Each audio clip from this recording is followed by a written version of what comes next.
بسم الله الرحمن الرحيم.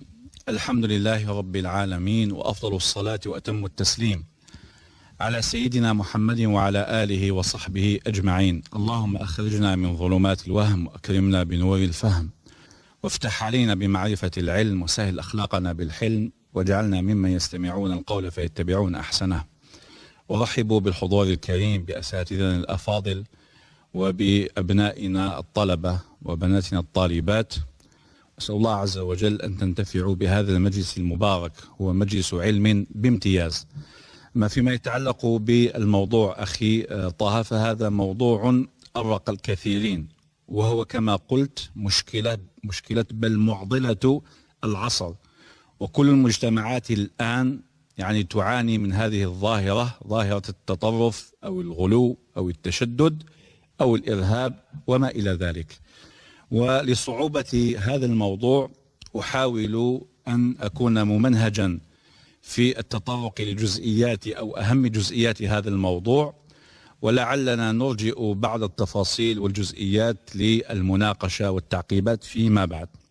فأبدأ أولا كطريقة منهجية بتعريف التطرف باختصار، وبذكر أهم أسباب التطرف.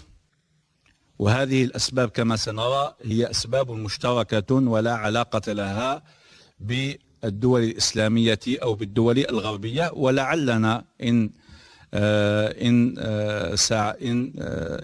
استطعنا أن نلم بالموضوع أن نتطرق لأهم العلاجات أو لأهم الأدوية التي تعالج مشكلة التطرف ومعضلة الغلو والتشدد. أول نقطة لابد من تعريف المصطلح. كلمة التطرف نجدها في المعاجم اللغوية العربية وفي القواميس، نجدها مشتقة من الطرف، ولها معاني كثيرة ومتعددة. ومن أهم المعاني المتعلقة بهذا المصطلح هي المعاني التي تتعلق بالتعريف الاصطلاحي، فيعنينا المعاني اللغوية التي تكون قريبة من التعريف الاصطلاحي. فالتطرف مشتقة من الطرف، وأصل الطرف هو منتهى كل شيء. ويقال فرس طرفة، أي توصف الفرس بأنها طرفة إذا كانت صارمة وشديدة. فهنا نخلص إلى معنيين يتعلقان بالتطرف، وهو أن التطرف متعلق بطرف الشيء، فأنت بعيد عن الوسط، عن حد الاعتدال. وأيضا في التطرف معنى الشدة كما رأينا في هذا المعنى. وصار يطلق الآن التطرف صار يطلق اصطلاحا على الغلو والتشدد في غير موضع التشدد، لأن الذي تطرف أي غال وتشدد، ثم بعد ذلك ترتبت سلوكيات خاطئة بناء على هذا التطرف، لأن هذا المتطرف قد ابتعد عن الوسط والاعتدال. فإما أنه مال إلى الطرف الأيمن أو أنه مال إلى الطرف الأيسر، وبالتالي نتجت السلوكيات الخاطئة عن هذا التطرف.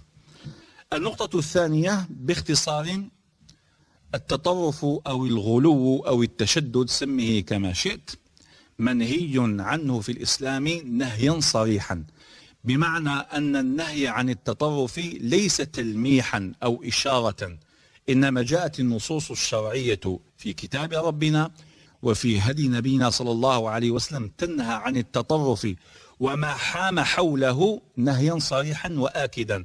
من ذلك مثلا أقتبس بعض النصوص من هدي النبي صلى الله عليه وسلم. قال عليه الصلاة والسلام: هلك المتنطعون، هلك المتنطعون، هلك المتنطعون. قال الراوي كررها 3 مرات.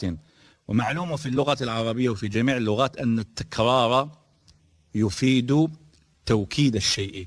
قال الإمام النووي عليه رحمة الله معلقا على هذا الحديث، قال: والتنطع هو التشدد والتعمق في غير موضع التشديد، بمعنى أن يشدد الإنسان في موضع لا يشدد فيه. هناك بعض المواضع يشدد فيها، ولكن إذا تشدد الإنسان في غير موضع التشديد نقول بأنه قد تنطع، وقد حكم النبي صلى الله عليه وسلم على المتنطع بالهلاك فقال هلك المتنطعون، واستعمل صيغة الماضي التي تدل في اللغة العربية على تحقق وقوع الفعل. أيضا من بين الأحاديث وهي كثيرة جدا قول النبي صلى الله عليه وسلم: ما كان الرفق في شيء إلا زانه، أي جمله جعله جميلا، وما كان العنف في شيء إلا شانه. ونحن نعلم بأن العنف هو من أهم مظاهر التطرف والغلو والتشدد. النقطة الآن الجوهرية وهي صلب الموضوع، وبودي أن أستعين بهذه الورقة لأن المعلومات والتفاصيل دقيقة جدا، هي أسباب التطرف.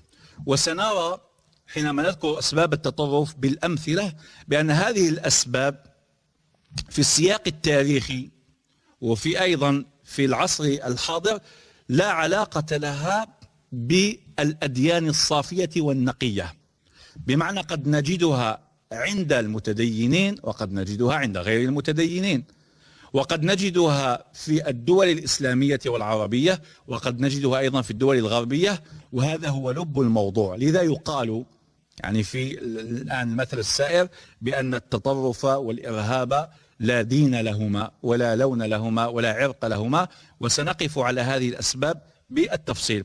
أنا اخترت فوقفت على أهم الأسباب وجعلتها ثلاثة. السبب الأول التدين الخاطئ، ولا أقول الدين إنما أقول التدين الخاطئ. السبب الثاني وهو التعصب. السبب الثالث الظروف المعيشية، وقد يدخل فيها الاستبداد والظلم والقهر وما إلى ذلك. أما السبب الأول للتطرف والغلو التدين الخاطئ.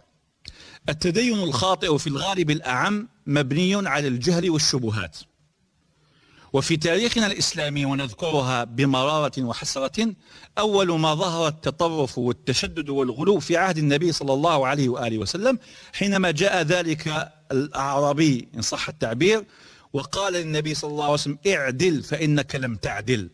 فقال النبي صلى الله عليه وسلم: فمن يعدل إذا لم يعدل الله ورسوله.